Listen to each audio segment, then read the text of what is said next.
So, I am Michaela L. Carson. I'm a writer and an author coach. And today, for 3 Minute Thursday, we're going to talk about outlining your nonfiction book. I want to teach you to start with the reader and not your table of contents. So, that may feel a little different from what you're used to. But if you've been staring at a blank screen, trying to figure out how to structure your nonfiction book, you're not alone. It can be really difficult. I'm actually walking through this process myself, so I feel you. Outlining isn't about squeezing your message into a formula, it's really about serving your reader with clarity and purpose. So let's talk about how to outline it in a way that keeps your message focused and your reader engaged. All right, we can start the timer, and here we go. The first thing I want you to do is start with your reader's transformation. Before you list chapters, get really clear on the journey itself. Um, who is the book for? What do they need right now?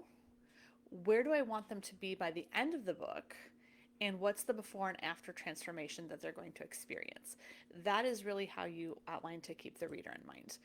Your outline should walk them through problem to breakthrough, confusion to clarity, hurt to healing, whatever that transformation is that you're offering in your nonfiction book.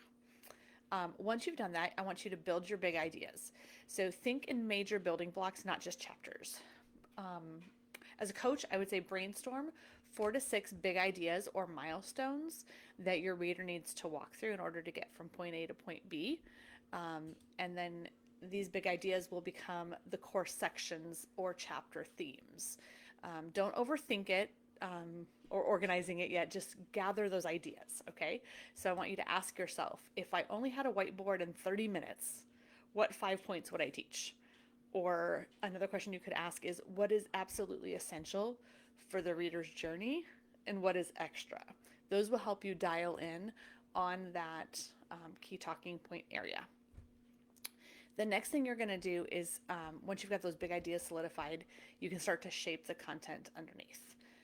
You're going to flesh it out with some supporting information.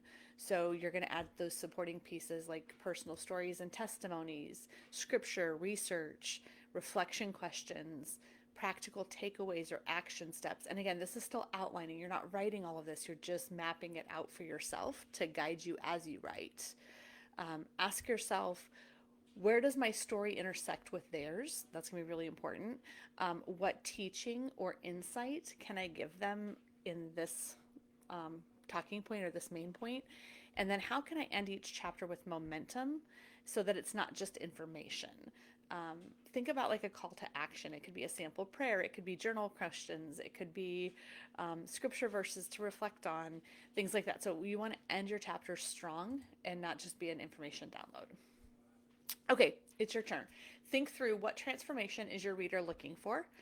How can your message walk them there? That's really what we're doing, right? We're kind of guides as writers. So start by outlining those 4 to 6 big ideas and build from there. Okay, if you've got questions about structure or flow, you're welcome to drop them in the comments. I'd love to help. And anything else that you think of or questions that you have, you're welcome to ask as well.